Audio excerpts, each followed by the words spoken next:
মেয়েটাকে ছেলেটা কোন দিকে বসায় প্রথমে বলুন, ভালো করে বলুন ভেবে। ছেলেটার কোন দিকে মেয়েটাকে বসায়, বাঁ দিকে না ডান দিকে?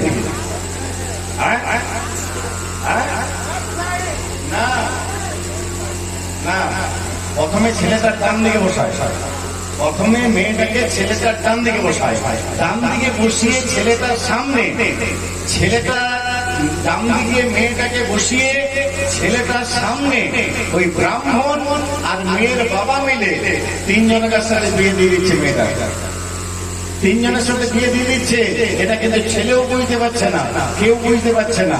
মন্ত্রগুলো ভালো করে শুনবেন, মন্ত্র শুনলে বুঝতে পারবেন। তিনজনের সাথে বিয়ে দিয়ে দিচ্ছে মেয়েটা। তিনজন কে কে? গন্ধর্ব, অগ্নিদেব আর চন্দ্রদেব।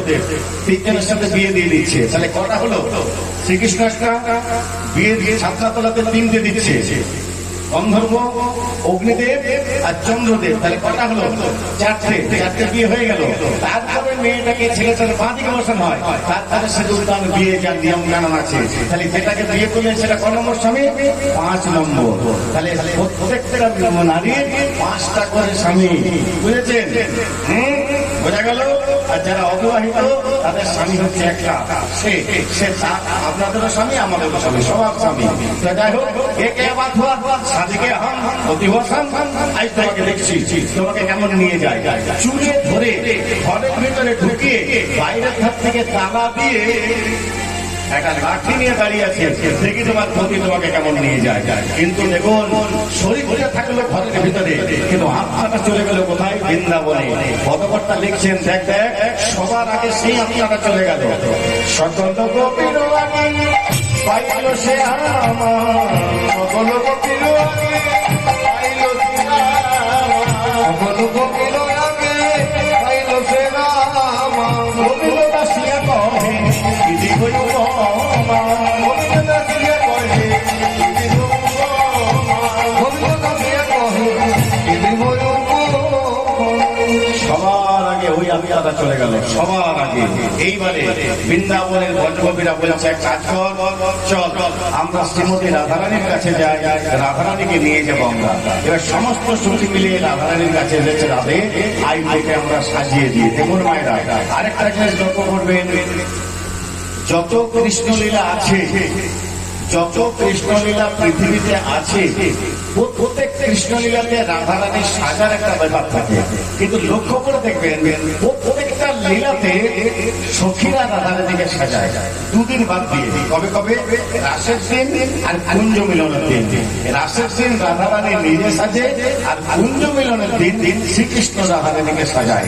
এই দুদিন বাদ দিয়ে প্রত্যেকবার সখীরা রাধারানীকে সাজায়। তাই সখীরা রাধারানীর কাছে গিয়ে বলে, রাধে আয়, তোকে আমরা যত্ন করে সাজিয়ে দিই। রাধারানী বলে, তোরা কি সাজাবি? আমি যেমন করে বলবো সেরকম করে সাজা। এখন সাজে কারা বেশি, ছেলেরা না মেয়েরা? বলুন, জোরে বলুন।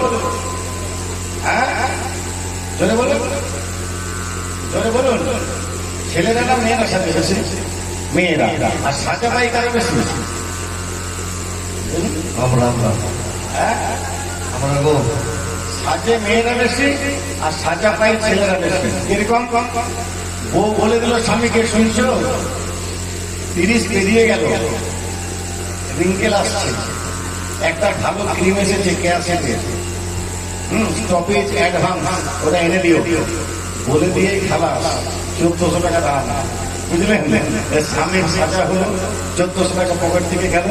তাহলে সাজলো বউ আর সাজা হলো স্বামী। বুঝলেন ব্যাপার? তাহলে সাজে মেয়েরা আর সাজা পাই ছেলেরা।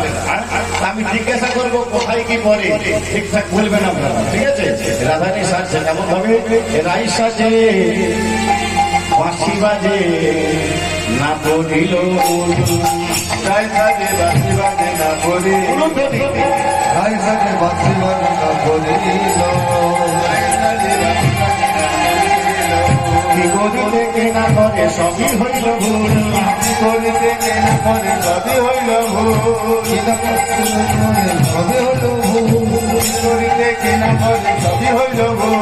মুকুরে আচরি রায় বাঁধে কেশভা, মুকুরে আতুরিলায় বাঁধে কেশভা, মুকুরে আতুরিলায় বাঁধে কেশভা।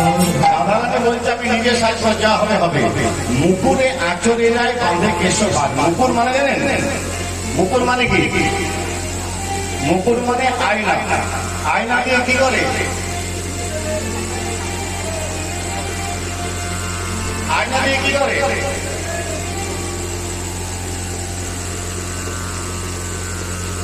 আয়না দিয়ে কি করে বলুন? হ্যাঁ